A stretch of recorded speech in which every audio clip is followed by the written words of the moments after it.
I was standing in the bathroom of the Riverstone Hotel, staring at my reflection like I didn't know her. My lip was split. There was blood on my teeth, not a lot, just enough to taste it. That copper and iron flavor I knew from training, from deployments, from situations where you catalog your injuries fast and keep moving. My scalp throbbed in 4 specific spots where clumps of hair had been yanked out by the root. Not pulled, not grabbed, yanked, with the kind of force that tells you the person on the other end wasn't trying to scare you, they were trying to hurt you. My dress was white satin, sleeveless, stupidly optimistic, and it was torn at the shoulder now, stained where I'd hit the floor. The overhead light made it all worse, harsher, sharper, realer. The kind of light that doesn't let you lie to yourself. Outside those doors, 70 people were still sipping champagne and toasting my sister. Fallon Blake, Women in Tech Pioneer of the Year, America's sweetheart entrepreneur, the face of female empowerment, the woman who gave TED Talks about resilience and sacrifice and the discipline it takes to build something from nothing. The woman who had, not 10 minutes ago, punched me in the face in front of a room full of investors and friends and strangers, and walked back in like she'd just stepped out for air. And they let her. Most of them just stood there. Except my mom, who smiled, and one woman near the cake table who had the nerve to whisper, loud enough for me to hear it on the way down, "I think she deserved it." I pressed a paper towel against my lip and looked at the woman in the mirror. She looked tired. She looked done, not broken. I know the difference between broken and done. This was done. This was the last time. This was the moment something that had been fraying for years finally snapped clean through, and I felt it happen the way you feel a bone set. Painful and clarifying and almost a relief. I pulled out my phone. My hands were shaking. I tapped the screen back on, scrolled to a name I hadn't called in 4 months, and pressed call. It rang twice. That call was the beginning of the end of Fallon Blake's empire. She just didn't know it yet. Let me go back, because to understand what happened in that bathroom, and what happened after, you need to understand how I got there.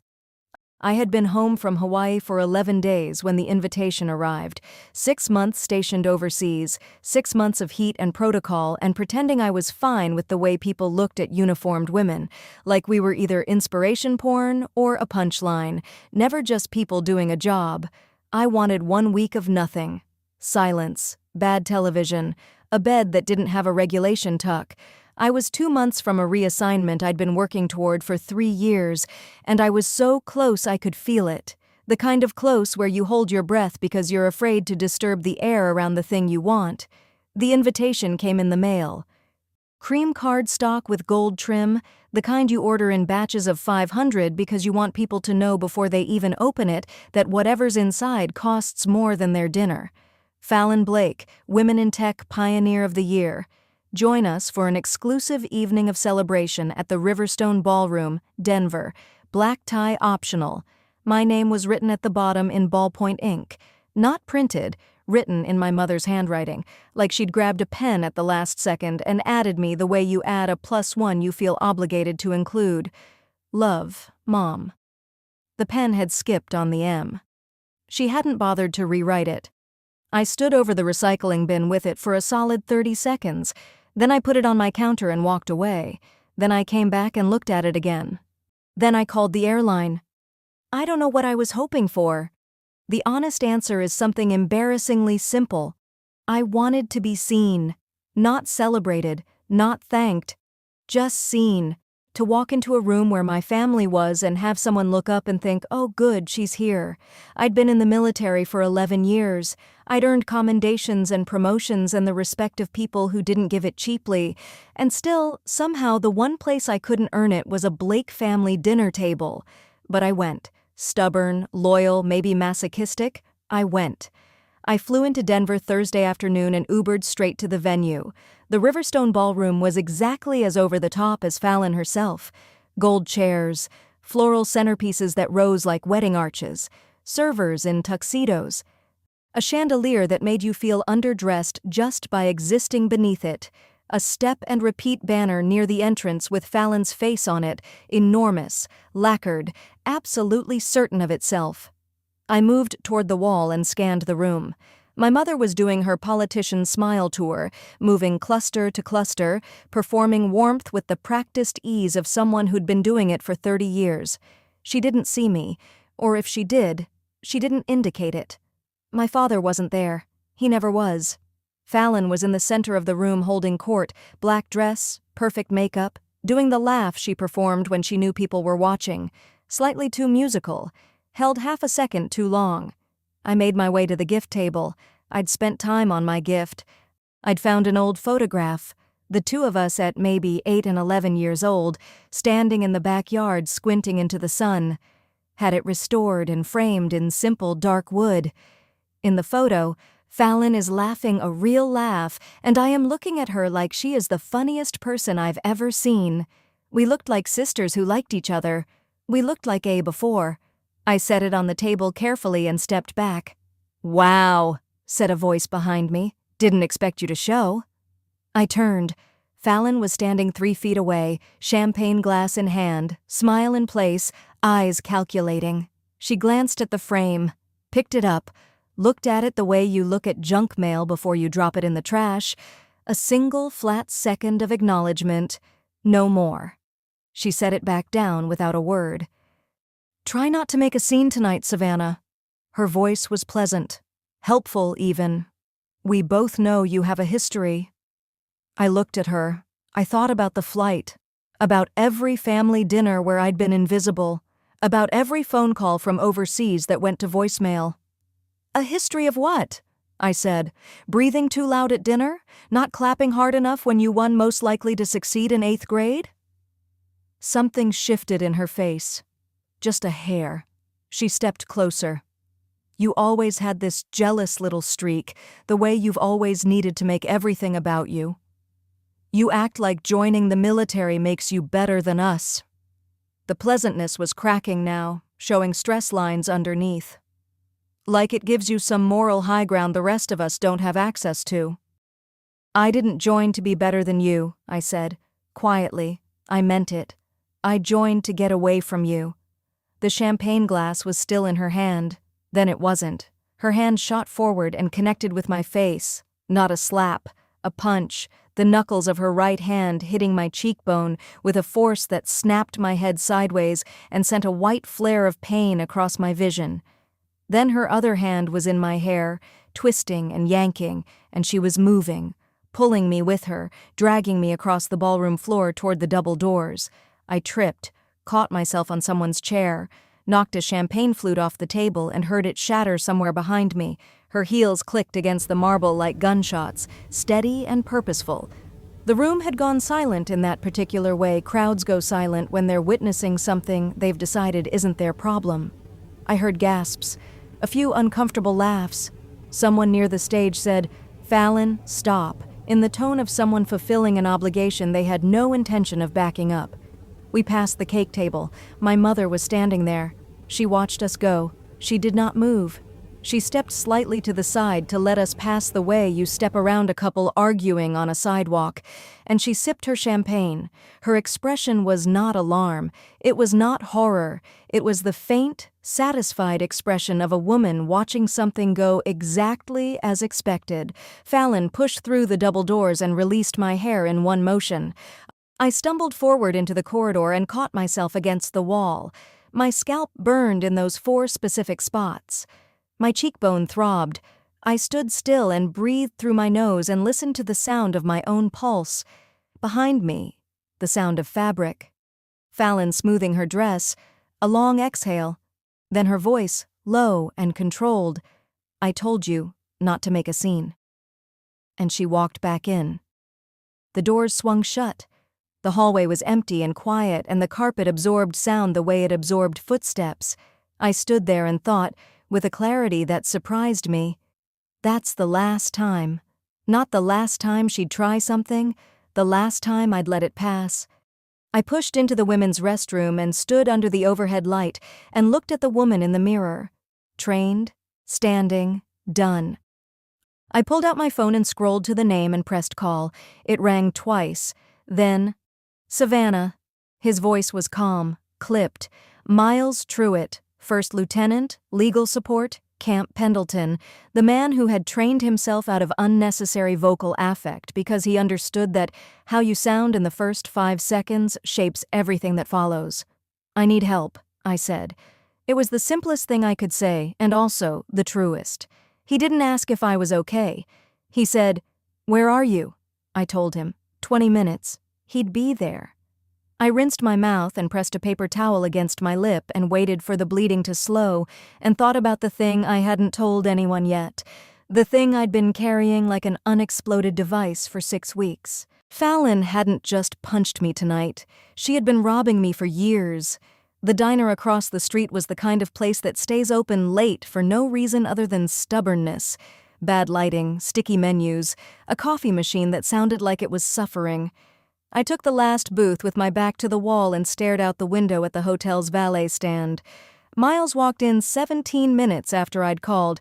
He spotted me, crossed the room, slid into the booth.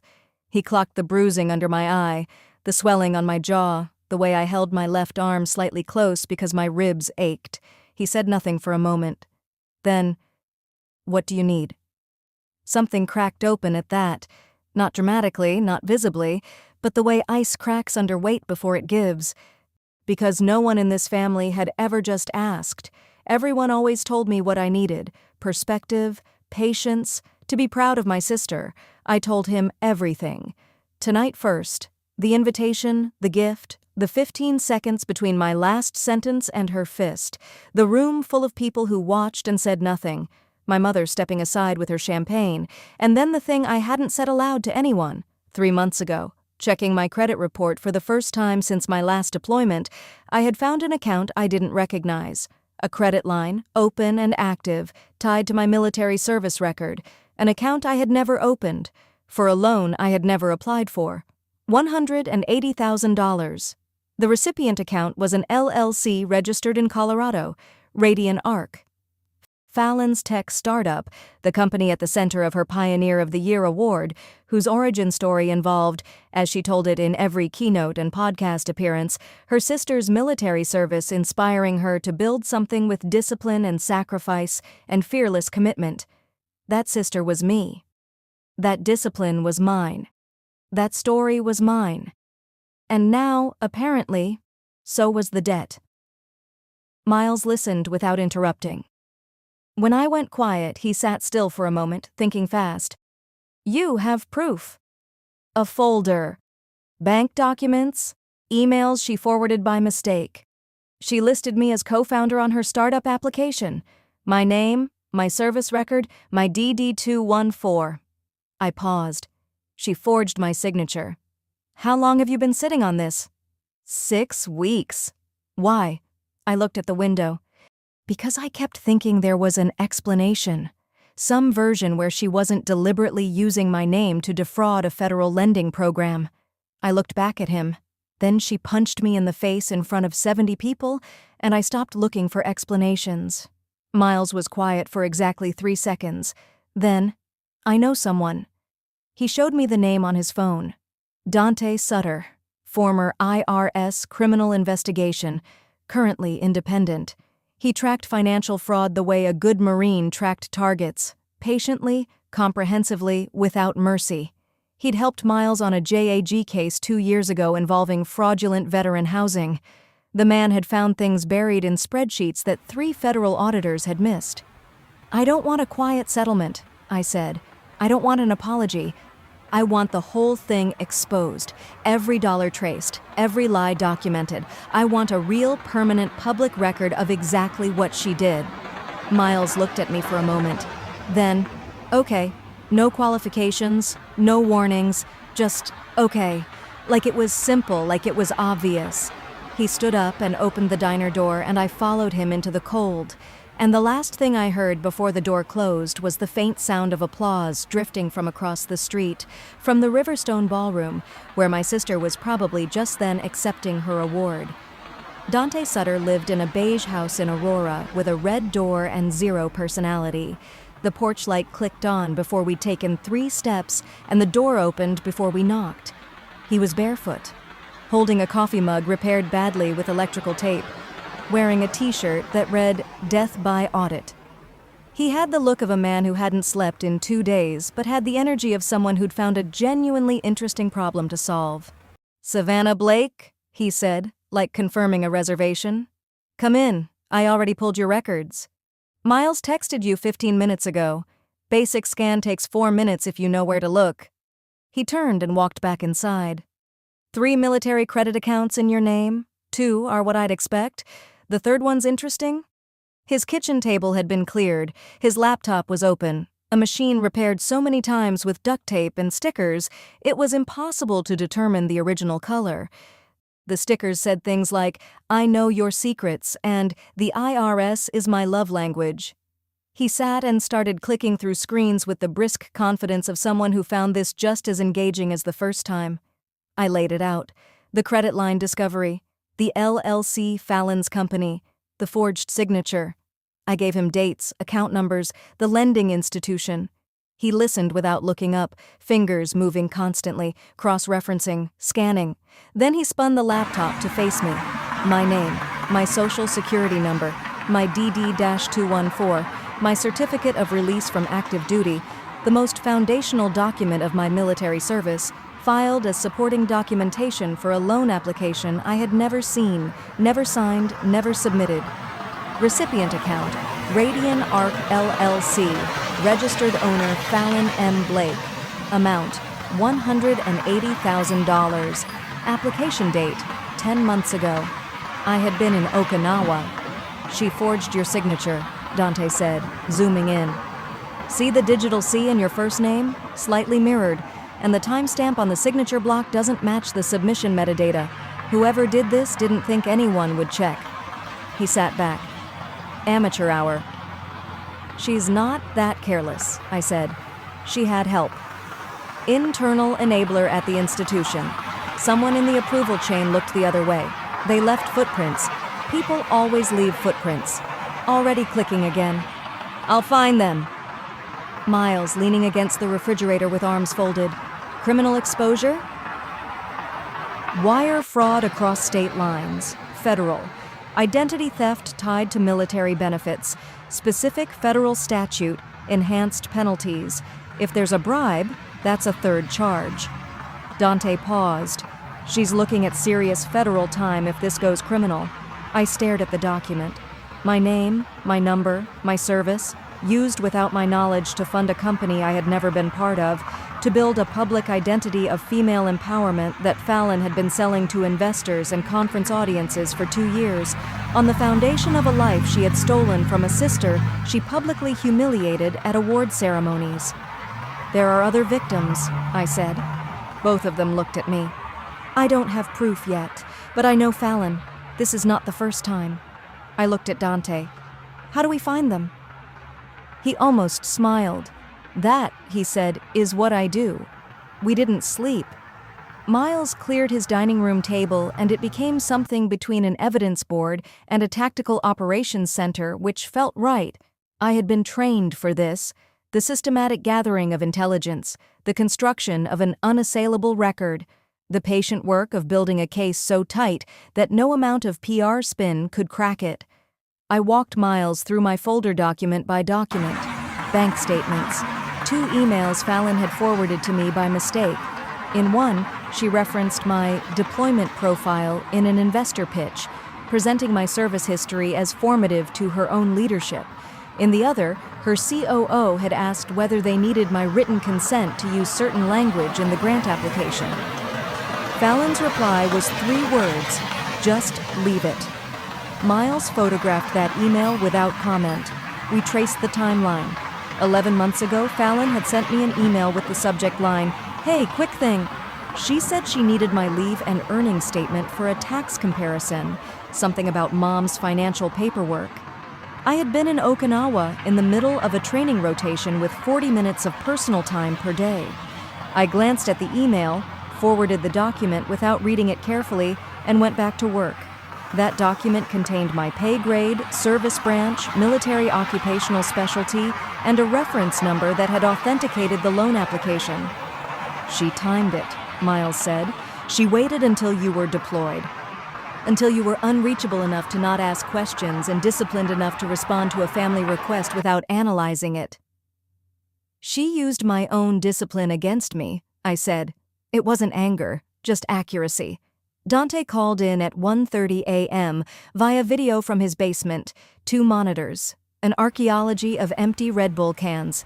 He shared his screen, a color-coded spreadsheet, flagged in red where it constituted what he called prosecutorial gifts. The $180,000 loan was the flagship, but she'd applied for 2 smaller veteran-linked grants, using my status as qualifying criteria. One came through for $22,000. Total fraudulent benefit, approximately $202,000, before accounting for investor credibility leveraged on the back of my identity, harder to quantify but considerably larger. Then, at 2:45 in the morning, someone knocked on Miles's door. Clara Dwyer was Fallon's former chief operating officer. 34, careful posture, the kind of tired that accumulates over months rather than hours. She set a flash drive on the table between us without speaking first. "I left the company 3 months ago," she said. "I couldn't prove what I suspected. Then I saw what happened tonight." She looked at my bruised face. And I stopped wondering whether to come forward.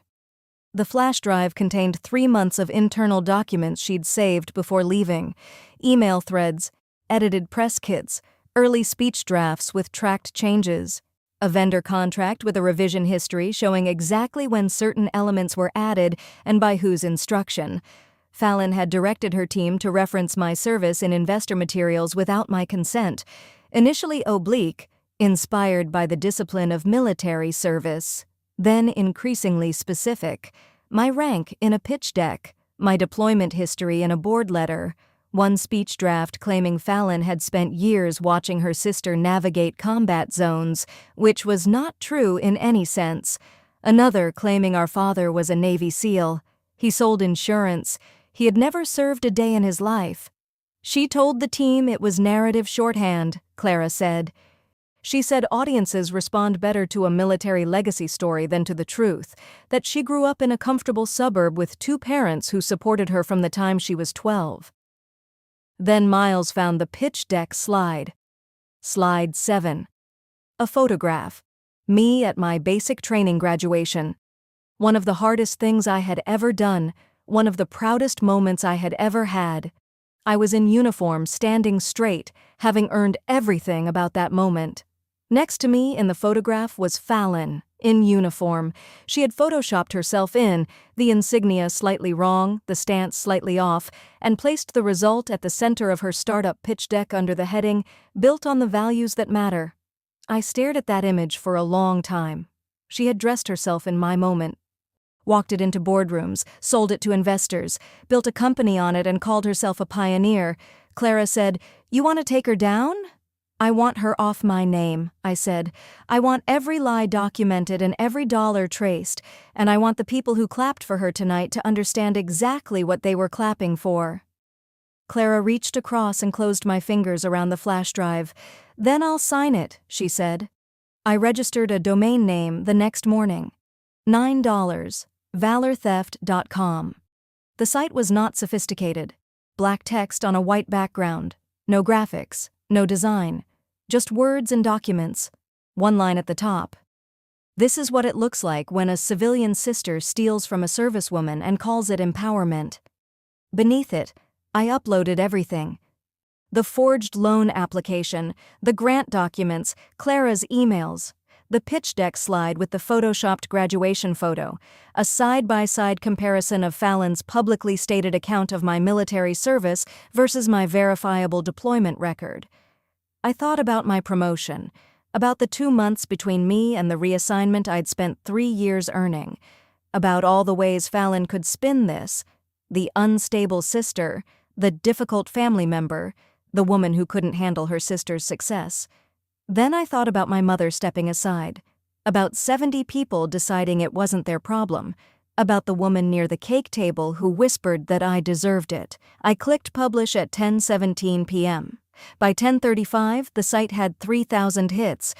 By midnight, it was trending on a Reddit thread titled, "Tech Founder Fakes Military Ties for Clout." Fallon responded within the hour. An Instagram story, black screen, white text. "Jealousy is loud, truth is quiet." With "Survivor" playing underneath, subtle as a car crash. Miles read the cease and desist her attorney sent the next morning and drafted a 3-line response. "We are happy to comply as soon as your client retracts all false military claims and returns every dollar fraudulently obtained using Savannah Blake's identity.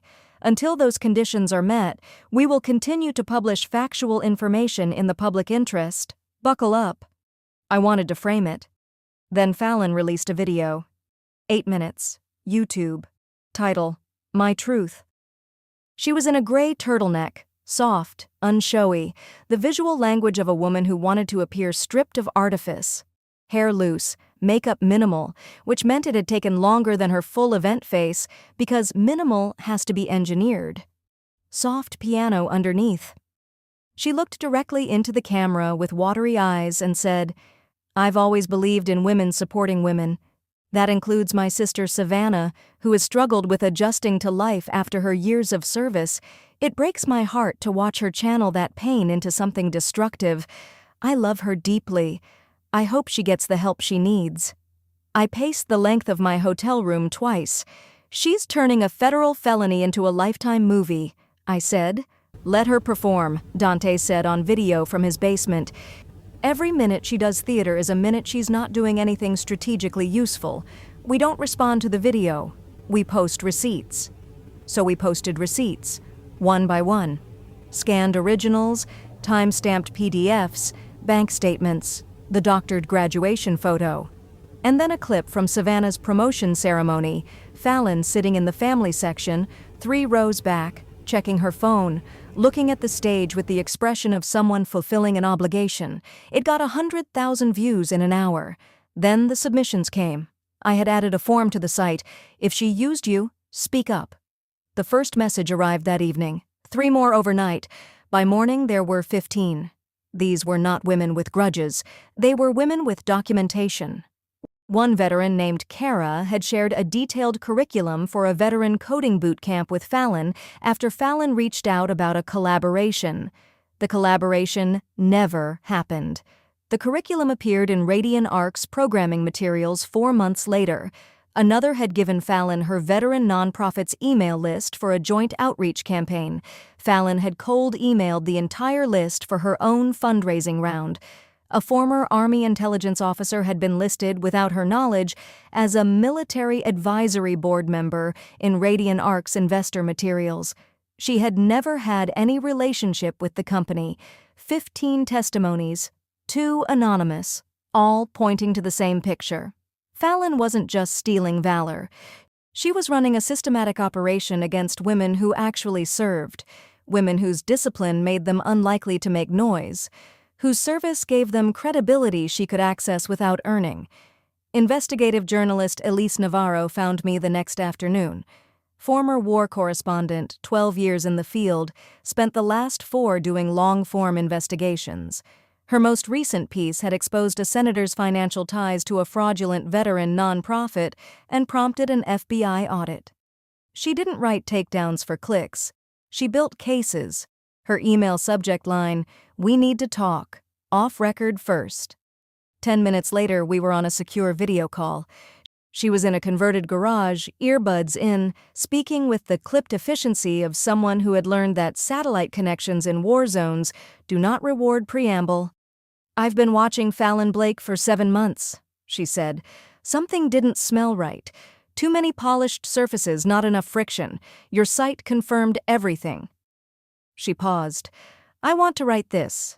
Not a scandal piece, a documented long-form investigation into what happens when someone builds a public identity on stolen valor, specifically on the sacrifice of women in uniform who don't have the platform to push back." "I don't want a revenge piece," I said. "I don't write revenge pieces. I want a reckoning." Something in her face settled into focused satisfaction. "That," she said, "is exactly what I write." The article dropped 3 days later. The sister she erased, inside Fallon Blake's stolen valor empire. 6,000 words. Every claim sourced, every document verified, every account corroborated. It told my story, Kara's story, 7 others. It included commentary from a JAG attorney who went on record and used the phrase, prosecutable offense without qualification. It went viral within hours. The tech conference that had been Fallon's next keynote slot removed her name from the lineup. One angel investor publicly distanced his firm from anyone who had falsified military associations for financial gain. He hadn't even been named in the article. He was just getting ahead of the fallout. A former intern posted on LinkedIn. She described asking Fallon about the military dog tags on her office wall. Fallon had said, "Marketing." The intern quit the next day. The post got 40,000 engagements before noon. Dante called at 10 p.m. She just moved $60,000 offshore. Cayman Islands, shell company 3 layers deep. His voice was matter-of-fact. She's not spinning anymore. She's preparing for litigation, which means she knows she's guilty. Guilty and arrogant, Miles said. The worst combination. 2 days later, Fallon's legal team filed a restraining order against me. Harassment, defamation, emotional distress. Filed in the Denver District Court of Colorado, the same court where Dante had filed my identity fraud complaint 4 days earlier, which made them the same jurisdiction, which meant when they were cross-filed, the entire record became public, accessible to any journalist, any interested party, anyone with a case number and a Pacer account. Miles read the filing and sat very still. Then, her lawyer either doesn't know about the identity fraud filing or thought the court wouldn't notice the conflict. He looked at me. They just handed us everything. Within 48 hours, 3 major news outlets had the full story with court documentation attached. Marine exposes sister's fraudulent tech empire. Not a headline anyone manufactured, just accurate. The restraining order was dismissed. Fallon's attorney withdrew. Gerald, one of her early angel investors, agreed to meet with Elise and me in Santa Fe, a corner booth, mineral water, the studied casualness of a man who wanted to appear as though he had nothing to hide. He described how Fallon had pitched him, the slideshow, the photograph, the military sister whose discipline had inspired a movement. He had never spoken to me. It had not occurred to him to verify any of it. Before he left, he slid a folder across the table. Internal investor updates, board letters, claims about government partnerships with the Department of Homeland Security and the Department of Defense. All fabricated, all traceable, all on record, because Gerald had kept copies of everything. Back in the hotel, Elise and I went through the folder on the floor. Fallon had inflated user metrics by a factor of 3, listed veteran advisors who didn't exist, claimed pending federal contracts that had never been discussed, raised additional investment rounds on the basis of these claims. "She really thought you were going to stay quiet," Elise said. "She confused discipline with compliance," I said. "They're not the same thing." The morning of the civil trial, I sat in my hotel room with my uniform pressed and hanging on the bathroom door, and I thought about all the versions of this story that could have been told. The version where I threw the invitation away. The version where I filed the fraud evidence away under things the Blake family does and let it go. The version where silence was easier than truth because I was 2 months from a promotion and it wasn't worth the risk. I thought about 15 women's testimonies, about Kara's stolen curriculum, about the graduation photograph with my sister photoshopped into my moment, about Brianna, a college sophomore in Arkansas who had emailed me 2 days earlier to say she'd watched how I handled this and decided to apply to officer candidate school. Then I thought about my mother's email, which had arrived without a greeting. "Savannah, I know things have gotten out of hand. Please don't destroy your sister. Mistakes were made. Airing this publicly is embarrassing. Please think about the bigger picture. Mom." Not a word about the fraud, not a word about the assault. Just desperate image management from the woman who had stepped aside with a champagne glass while her daughter got dragged across a ballroom floor.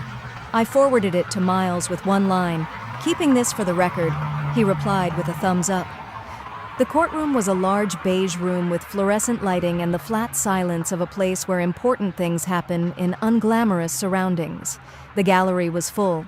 Veterans, some in uniform. Journalists, including Elise, there not to report but to witness. Clara near the back with a pen. Kara sitting straight with her hands in her lap. The judge was a middle-aged woman with a precise manner and a military service pin on the lapel of her robe. She read the docket without theater and said, "Let's get to it." Miles presented the case methodically. The forged documents, the financial discrepancies, the grant applications, the pitch deck, the doctored graduation photograph.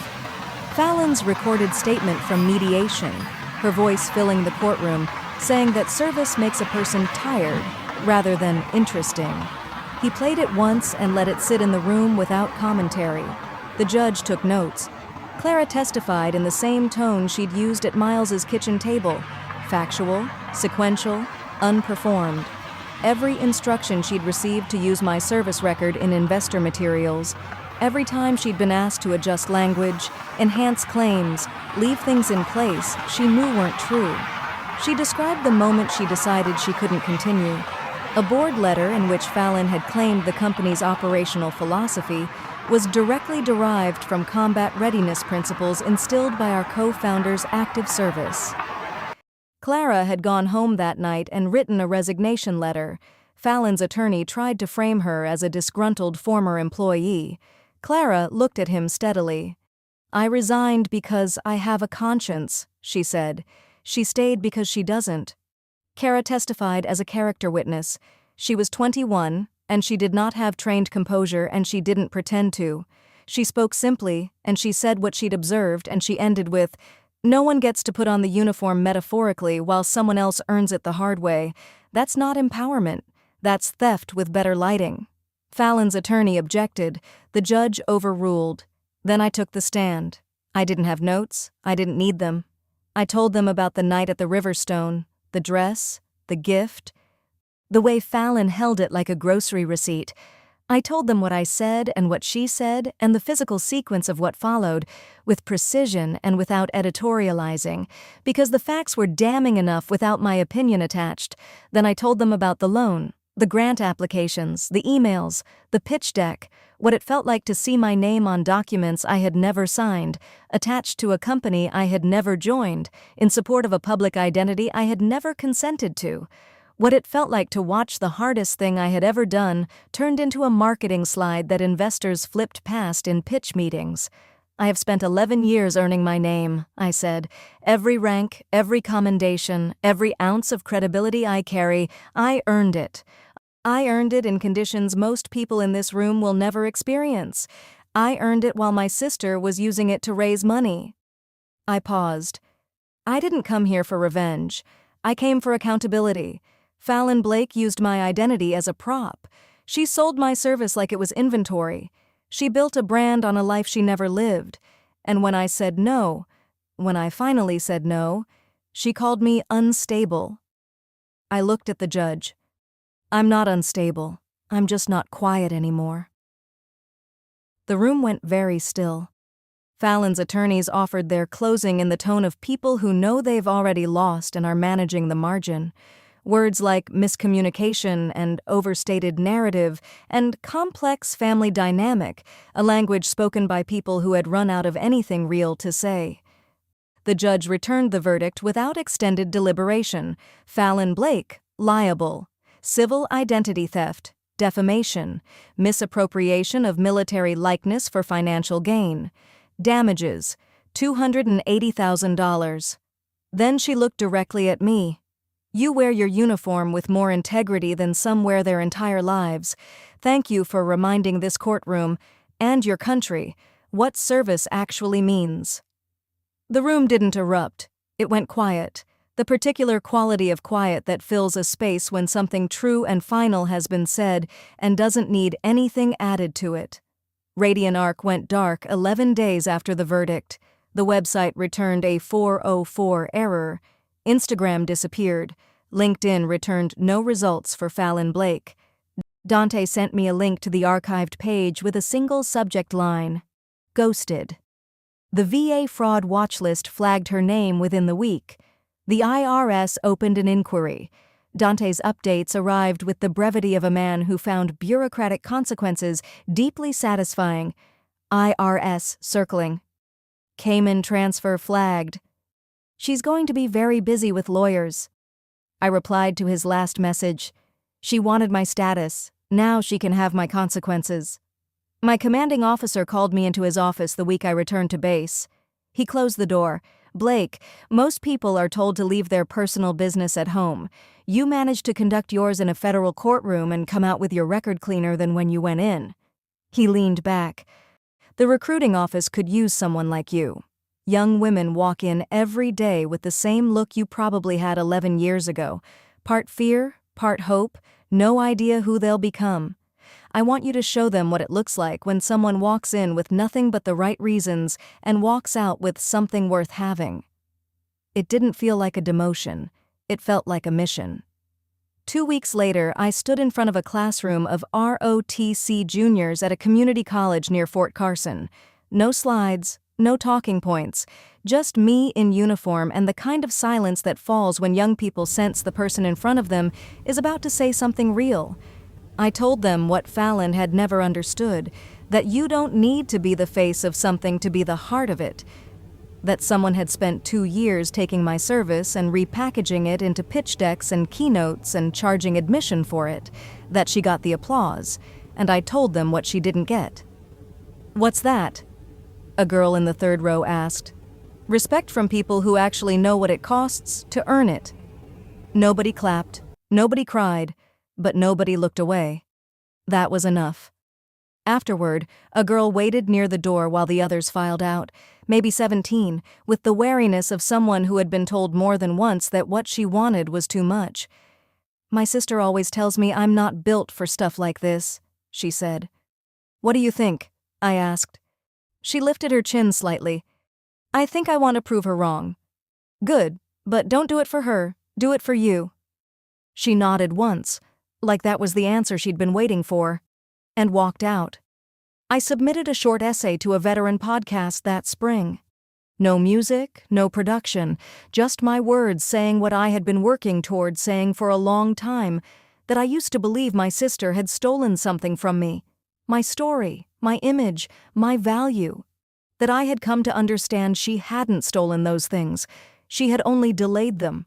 She had built a career on an illusion of strength while I was out earning the real thing. And the people who matter, the ones whose respect actually means something, they know the difference. The episode got shared more times than anything Fallon had ever posted, not because it was flashy, because it was true. I found an old photo album that fall. Real paper, sticky pages, faded borders. Near the middle, Halloween. Fallon in a princess dress, tiara slightly crooked, already arranging her expression for the camera, that practiced smile, even at 8 years old. Me in a plastic pirate hat, not looking at the camera. Looking at Fallon with the frank delight of a kid who thought her sister was the funniest person alive. Even then, I thought, even then we were telling different stories. I don't hate her. I want to be clear about that. What I found, eventually, was simpler than hate and sadder. I had loved a version of my sister that had not existed for a very long time, and I had kept showing up to find it, and it had cost me things I was still accounting for. But I didn't hate her. I just stopped looking. Fallon lives in Arizona now, according to Dante. Probably under a new LLC, probably with a new brand identity, because people like her don't stop. They find new audiences who don't know the previous chapter. She'll find another crowd, another platform, another costume that fits well enough until someone looks closely. But she'll never wear mine again. That door is closed and locked and reinforced with everything I have built since. The thing about people who steal stories is that they forget the fundamental property of truth. It doesn't need to be loud to last. It doesn't need a pitch deck or a TED Talk or an Instagram story with the right song underneath. It just needs to be real. Fallon's version of my life raised investment rounds and filled conference seats. Mine found its way into courtrooms and classrooms and the inboxes of young women who needed to hear that the people who tell you you're not built for something are usually the ones most afraid of what you'll become when you get there anyway. My truth outlasted hers. I'm Sergeant Savannah Blake, United States Marine Corps, daughter of no one's fantasy, sister to no one's illusion, not the cautionary tale in someone else's origin story, not the uniform in someone else's pitch deck, not the backbone anyone gets to borrow. I am the author of my own damn story. And this time, I wrote every word myself.